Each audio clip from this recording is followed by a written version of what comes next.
Morning all. आज हम एक और डिजीज़ के बारे में पढ़ेंगे और वो डिजीज़ है विपिस्मट ऑफ शुगर केन। जैसा कि हम सब जानते हैं कि शुगर केन जो प्लांट है या जो शुगर केन की क्रॉप होती है वो इकोनॉमिक दृष्टि से या आर्थिक दृष्टि से इसका बहुत ज़्यादा महत्व है। एक तरह से अगर हम कहें कि शुगर केन जो क्रॉप होती है वो शुगर केन क्रॉप किसी भी कंट्री की इकोनॉमी में, स्पेशली जब हम एग्रीकल्चर की इकोनॉमी की बात करते हैं तो एक बहुत महत्वपूर्ण रोल जो है इसका शुगर केन का होता है।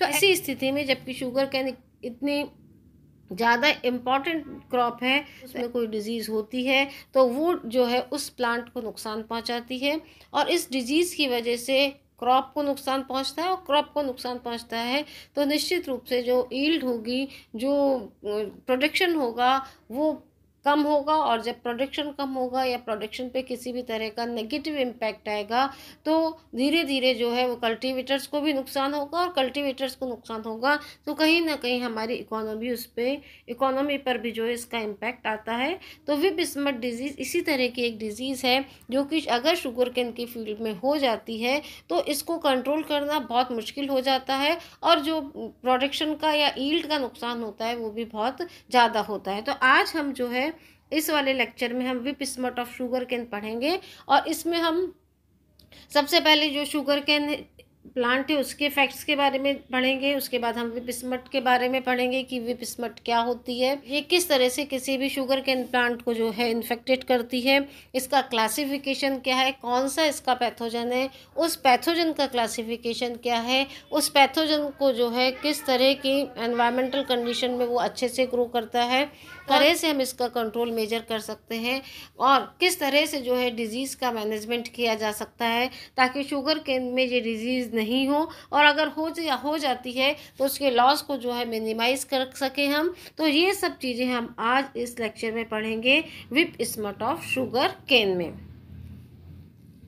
तो सबसे पहले मैंने जैसे आपको बताया कि हम सबसे पहले फैक्ट्स की बात करेंगे।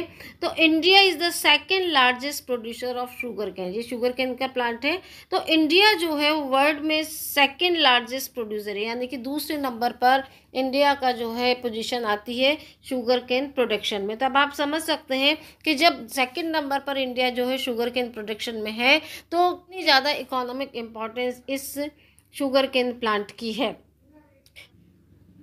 और एनुअल प्रोडक्शन जो है शुगर केन का लगभग जो है 170 मैट्रिक टन पर ईयर होता है।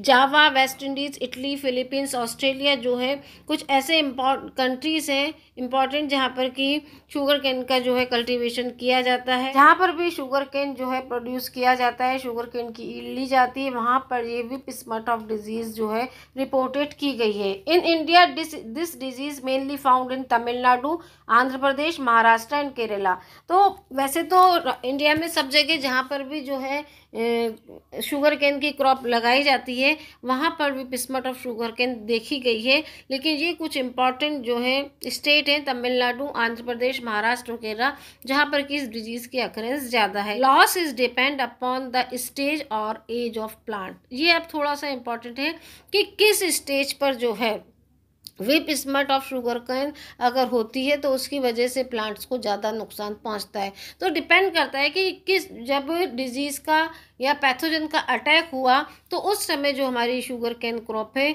वो कितनी एज की थी, यानी कि उसको फील्ड में लगे हुए कितना टाइम हो गया था, उसकी मेच्योरिटी टाइम क्या था, कौन सी स्टेज में थी वो मेच्योरिटी के में। तो इस स्टेज पर डिपेंड करेगा कि लॉस कम होगा या ज़्यादा होगा। But in 80 to 120 days crop there is a drastic loss in the yield and quality। लेकिन अगर मान लो जो है शुगर केन की क्रॉप लगी हुई है उसको लगे हुए 80 से 120 दिन की मेच्योरिटी टाइम हो गया है तो उस समय अगर ये डिजीज़ अटैक करती है, यानी कि इस विपिस्मट डिजीज़ का पैथोजन अटैक करता है तो जो है ड्रास्टिक लॉस होता है। किसमें? यील्ड में और क्वालिटी में। यील्ड में होगा और अगर यील्ड की वजह से जो नुकसान हो रहा है वो तो होगा ही होगा, लेकिन साथ में उसकी क्वालिटी भी जो है ख़राब हो जाएगी तो अल्टीमेटली जो है कल्टीवेटर्स को बहुत ज़्यादा नुकसान पहुंचता है। हम बार बार कह रहे हैं डिजीज़ है विपिस्मट डिजीज़। क्यों कह रहे हैं? Also known as the whip smut whip like flower axis is form. जिस डायग्राम में आप देख सकते हैं कि जो इसका जो अपर पार्ट होता है जो प्लांट का अपर पार्ट होता है, फ्लावर एक्सेस होती है, वहाँ पर जो है एक विप चाबुक की तरह की एक स्ट्रक्चर ब्लैक कलर की बन जाती है। इस तरह से लंबी लंबी स्ट्रक्चर नज़र आने लगती है विप की तरह से, और इसीलिए इस डिजीज़ को कौन सी डिजीज़ कहते हैं? हम विप स्मट डिजीज़ कहते हैं। ये वाली डिजीज़ कौन सी डिजीज़ कहलाती है? Whip smut disease. और शुगर कैन में इसलिए हमने इसको क्या कह दिया? Whip smut of sugar cane. Seed bond as well as soil bond, दोनों तरह की डिजीज है, सीड बाउंड भी है और सॉइल बाउंड भी है। जो सीड्स के थ्रू भी ये फैलती है और साथ में सॉइल के थ्रू भी जो है प्लांट्स को इन्फेक्ट करती है। Can be transmitted through sets cut from the disease plant. अगर डिजीज प्लांट जैसे किसी प्लांट में जो है ये भी पिस्मट ऑफ शुगर कैन हो गई और उस जो है हमने उसके सेट्स को कट करके लगा दिया है, तो उसकी वजह से भी जो है ये भी पिस्मट ऑफ शुगर कैन हो सकता है और फैल सकता है पूरे फील्ड में। In early stage complete loss में बी अकर, और अगर मान लो अर्ली स्टेज में हो जाता है तो लॉस बहुत ज़्यादा हो सकता है और कंप्लीट लॉस प्लांट का हो सकता है। अब हम इसके होस्ट के बारे में कुछ फैक्ट्स जानेंगे। हम बार बार कह रहे हैं whip smut of sugarcane पर हो रही है। गन्ने के जो फील्ड पर इस तरह की डिजीज़ होती है तो गन्ने का जो बॉटनिकल नेम है वो है सेकेरम ऑफिसिनेरम, तो ये इसका बॉटनिकल नेम है। और इसकी फैमिली कौन सी फैमिली है? पोएसी फैमिली का ये मेंबर होता है। और whip smut of sugarcane is caused by the fungal pathogen ustilago scitaminea. तो अस्टिलेगोसाइटेमिनिया से जो है ये डिजीज़ होती है किस पर? शुगर कैन पर। Ustilago is the member of family Ustilaginaceae. India में जो है लगभग 108 स्पीशीज बटलर के द्वारा रिपोर्ट की गई हैं। It is derive from Latin word means burn. अब हम जो है जानने की कोशिश करते हैं whip smut of sugar cane के बारे में, और इस लेक्चर को हमने 4 भागों में बांटा है अध्ययन की दृष्टि से। कौन कौन से भागों में? पहले हम इसकी सिस्टमेटिक पोजीशन पढ़ेंगे, इसके बाद इसके सिम्टम्स पढ़ेंगे डिजीज़ के, कि विप स्मट डिजीज़ के जो है कौन कौन से सिम्टम्स है जिससे कि हम आइडेंटिफाई कर पाएँ कि ये डिजीज़ जो है विप स्मट है। इसके बाद हम इसके पैथोजन के बारे में पढ़ेंगे, पैथोजन के बाद इसके हम कंट्रोल मेजर पढ़ेंगे। तो इन 4 पार्ट में हम अपने पूरे लेक्चर को समझने की कोशिश करेंगे। सबसे पहले हम जानते हैं इसकी सिस्टमेटिक पोजीशन। फंजाई, फिर है बेसिडियोमाइकोटा, फिर है इसका अस्टिलेगोमाइकोटिना, अस्टिलेगोमाइसीस, अस्टिलोजिनिएसी, अस्टिलेगो और स्काइटेमिनिया। तो ये इसका क्लासिफिकेशन है। बार बार मैं आपको बताती हूँ कि जब कभी भी हम कोई डिजीज़ पढ़ते हैं, उसका पैथोजन पढ़ते हैं, तो उसका क्लासिफिकेशन हमें याद होना चाहिए, क्योंकि ये जो है आपको बार बार परीक्षा में पूछा जाता है। तो एग्ज़ाम के पॉइंट ऑफ व्यू से आपको ये पता होना चाहिए इसका क्लासिफिकेशन। किसका क्लासिफिकेशन? किसी भी पैथोजन का। यहाँ हम बात कर रहे हैं कौन से पैथोजन की? अस्टिलेगो की। तो ये क्लासिफिकेशन आपको पता होना चाहिए। अब हम बात करते हैं सिम्टम्स की, कि कैसे हम आइडेंटिफाई करेंगे कि शुगर कैन फील्ड में जो है पैथोजन का अटैक हो गया है, whip smut of sugar cane है या कोई और डिजीज़ है।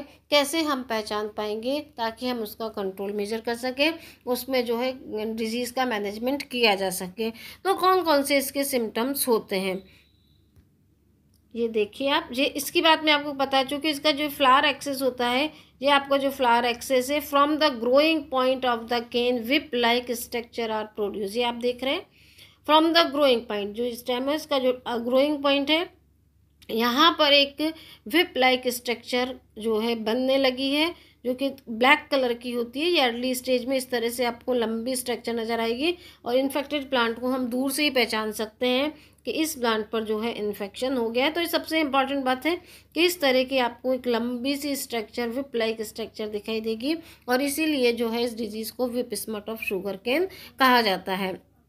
और ये जो होती है विप लाइक स्ट्रक्चर, ये आपको जो दिखाई दे रही है, ये विप लाइक स्ट्रक्चर जो होती है, दिख रही है ना, ये इसमें और ज़्यादा स्पष्ट आपको दिखाई देगी कि ये विप लाइक स्ट्रक्चर निकल कहाँ से रही है? ग्रोइंग पॉइंट से निकल रही है। और ये विप लाइक स्ट्रक्चर जो होगी वो डस्टी होगी, और black shoot often several feet in length, कई फीट इसकी लंबाई हो सकती है। इसकी लंबाई बहुत ज़्यादा होती है, और much covered on itself. The whip like part is the can जो दिखाई दे रहा है आपको स्केन का जो विप्लैक पार्ट हो रहा है, इसमें किसी भी तरह की लीफ आपको नहीं दिखाई देंगी। लंबा होता है, फ्लेक्सिबल होता है, दिख ही रहा है आपको। इससे आप आइडेंटिफाई कर सकते हैं कि ये स्ट्रक्चर कैसी है, फ्लेक्सिबल है। यहाँ पर किसी भी तरह आपको जो है लीफ दिखाई नहीं देंगी और सिलेंड्रिकल है। Generally it represents a flower shoot. ये जनरली क्या होता है, फ्लावर शूट को रिप्रेजेंट करता है। अब देखिए आप इस डायग्राम में, दिस इज कवर्ड बाय जो है पतली सी सिल्वरी मेम्ब्रेन से ये ढका हुआ रहता है। ये जो विप लाइक स्ट्रक्चर है ना, ये विप लाइक स्ट्रक्चर एक सिल्वरी कलर की पतली मेम्ब्रेन से जो है ढकी हुई रहती है, जो कि क्या होता है, जल्दी ही क्या होगी, फट जाएगी। और फटने के बाद जो है उसमें से क्या होंगे, ये पूरे के पूरे जो है ब्लैक स्पोर्स। ये किससे, जो सिल्वरी जो मेम्ब्रेन है उसके नीचे क्या होते हैं, इस तरह की आपको दिखाई दे रहे हैं ब्लैक स्पोर्स होते हैं। और ये ब्लैक स्पोर्स क्या होते हैं, mass of black powder spores are enclose by this membrane. ये स्पोर्स होते हैं, स्मार्ट स्पोर्स, जो कि इस पूरी सिल्वर मेम्ब्रेन के नीचे होते हैं, ये आपको दिख रहा है। और ये पूरे के पूरे कौन से हैं, स्मट स्पोर्स होते हैं, जो कि जैसे ही इसकी झिल्ली फट जाएगी, फट जाने के बाद तुरंत जो है ये बाहर फैल जाएंगे। और फैल जाने के बाद जो है दूसरे को भी इन्फेक्शन, नए जो प्लांट्स होते हैं उनमें भी इन्फेक्शन का कारण बनते हैं। और एक्चुअल में क्या होता है कि एक इम्पॉर्टेंट बात होती है कि जिस प्लांट पर ये डिजीज़ हो जाएगी, ये विप लाइक स्ट्रक्चर बन जाएगी, उसकी ग्रोथ कम हो जाएगी। उसकी ग्रोथ क्या है, एक तरह से रुक जाएगी। तो प्लांट जो है, इन्फेक्टेड प्लांट दूसरे प्लांट्स के कंपैरिजन में छोटा नज़र आएगा देखने से आपको। और साथ ही क्या होता है कि कोई भी सेकेंडरी शूट नहीं निकलेगा यहाँ से। अगर एक बार इन्फेक्शन हो गया, इस तरह से कोई इन्फेक्शन हो गया, तो यहाँ पर कोई फिर सेकेंडरी शूट जो है नहीं निकलेगा इस इन्फेक्टेड जो है केन से। समझ आ रहा है बात, कि क्या हो रहा है कि जैसे ही इन्फेक्शन हो गया तब यहाँ से कोई इन्फेक्टेड, यहाँ से ऊपर से कोई भी सेकेंडरी स्टेम नहीं निकल पाएगा। और नीचे वाला जो पार्ट है, ये वाला पार्ट फ्लावर से जहाँ से कि ये विप लाइक स्ट्रक्चर निकलती है। तो ये इसके क्या है, सिम्टम है, जिससे कि हम दूर से ही जो है फील्ड में पहचान सकते हैं कि जो डिजीज़ हो गई है। और ये डिजीज़ कौन सी है, विप स्मट ऑफ डिजीज़। और जब कभी भी इसकी सिल्वर मेम्ब्रेन फटेगी तो जो है ये स्मट स्पॉट्स आपको नज़र आएंगे, जो कि बहुत डेंस होते हैं, बहुत ज़्यादा संख्या में होते हैं। इससे हम इसको पहचान सकते हैं कि जो है डिजीज़ कौन सी डिजीज़ है, विप स्मट डिजीज़ है। अब हम बात करते हैं इसके पैथोजन की, अस्टिलैगो की। It is cause by Ustilago स्काइटेमिनिया, ये इस पे स्पोर्स है। माइसीलियम इज इंटरसेलुलर, माइसीलियम इसका कैसा होता है, इंटरसेलुलर होता है। Mass of black powder spores are enclose by this membrane. मैंने आपको पहले बताया कि जो ब्लैक कलर के स्पोर्स होते हैं, ये स्पोर्स जो हैं वो काले रंग का एक पाउडर जैसी संरचना होती है, जो कि एक मेम्ब्रेन से ढकी हुई रहती है। Black spores are release after rupture of membrane. जैसे वो सिल्वर कलर की मेम्ब्रेन फट जाती है, स्पोर्स बाहर आ जाते हैं। और ये स्पोर्स आपको कैसे दिख रहे हैं, स्फेरिकल दिख रहे हैं, लाइट ब्राउन इन कलर होते हैं। ये स्पोर्स जो होते हैं वो लाइट ब्राउन कलर के होते हैं, गोल होते हैं। और स्पोर्स की जो साइज है वो 6.5 से लेकर 8.5 माइक्रोन तक हो सकती है। Spores are intermingled with the group of colourless thin walled style cells. जो ये स्पोर्स होते हैं वो एक जो है स्टाइल कलरलेस थिन वॉल्ड जो है उसके स्टाइल सेल्स के से घिरे हुए रहते हैं, एक तरह से हम कहें उसमें धंसे हुए रहते हैं। और ये स्पोर्स क्या होते हैं, जैसे वो झिल्ली फटेगी तो हवा के माध्यम से जो है एक जगह से दूसरी जगह पर फैल जाते हैं। जर्मिनेशन इन वाटर और मॉइस्ट सॉइल बाय प्रोड्यूसिंग प्रोमाइसीलियम। जैसे ही इनको जो है सूटेबल कंडीशन मिलती हैं, वैसे ही जो है इससे जर्मिनेशन से, यहाँ सर आपको दिखाई दे रहा है ये जर्म ट्यूब है। और इस जर्म ट्यूब को हम क्या कह देते हैं, प्रोमाइसीलियम भी कह देते हैं। और इस प्रोमाइसीलियम के थ्रू जो है इनका जर्मिनेशन हो जाता है।